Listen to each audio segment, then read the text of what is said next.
Terima kasih pemirsa, Anda masih bersama kami di Liputan Metropolis. Warga Kelurahan Balai Agung Kota Sekayu Musi, Banyuasin mendadak heboh dengan ditemukan sosok mayat yang mengapung di Sungai Musi. Seorang pria berusia 27 tahun, Andi Kajaya, warga Dusun 4 Desa Karangringin 2, Kecamatan Lawang Wetan, Kabupaten Musi, Banyuasin ditemukan meninggal dunia, mengambang di aliran Sungai Musi, RT 17 RW 05 Kelurahan Balai Agung Kecamatan Sekayu.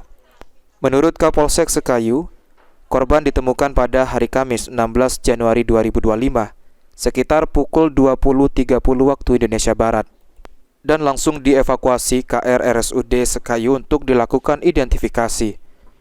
Tak lama dari beredarnya kabar penemuan mayat tersebut, ayah korban yakni Zainuddin langsung mendatangi Polsek Sekayu karena merasa telah kehilangan anggota keluarganya. Korban teridentifikasi setelah keluarganya menemukan ciri-ciri khusus pada mayat tersebut. Dari kuku kaki sebelah kiri sejak lahir dan mengenakan celana yang dibeli oleh ayahnya. Korban diketahui mengalami depresi setelah ibu kandungnya meninggal dunia pada tahun 2012. Terima kasih.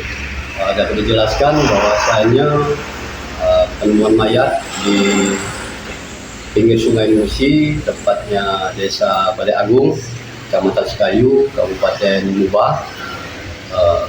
Mayat seorang laki-laki yang awalnya Mr. X. Kemudian pada hari Kamis malam jam 20.30 datang seorang laki-laki yang bernama Zainuddin mengaku bahwasanya mayat Mr. X tersebut itu adalah anaknya. Selanjutnya Pak Zainuddin langsung kita bawa ke rumah sakit untuk memastikan terkait mayat penemuan di Sungai Musi tersebut. Setelah dilihat ternyata benar sesuai dengan ciri-cirinya, di kuku kaki sebelah kiri belah bawaan lahir dan celana yang dipakai oleh si mayat tersebut itu celana dari pembelian orang tuanya, begitu juga dengan baju yang dipakainya. Pihak keluarga menolak untuk melakukan otopsi dan menerima kematian korban sebagai musibah. Jenazah korban telah diserahkan kepada keluarga untuk segera dimakamkan.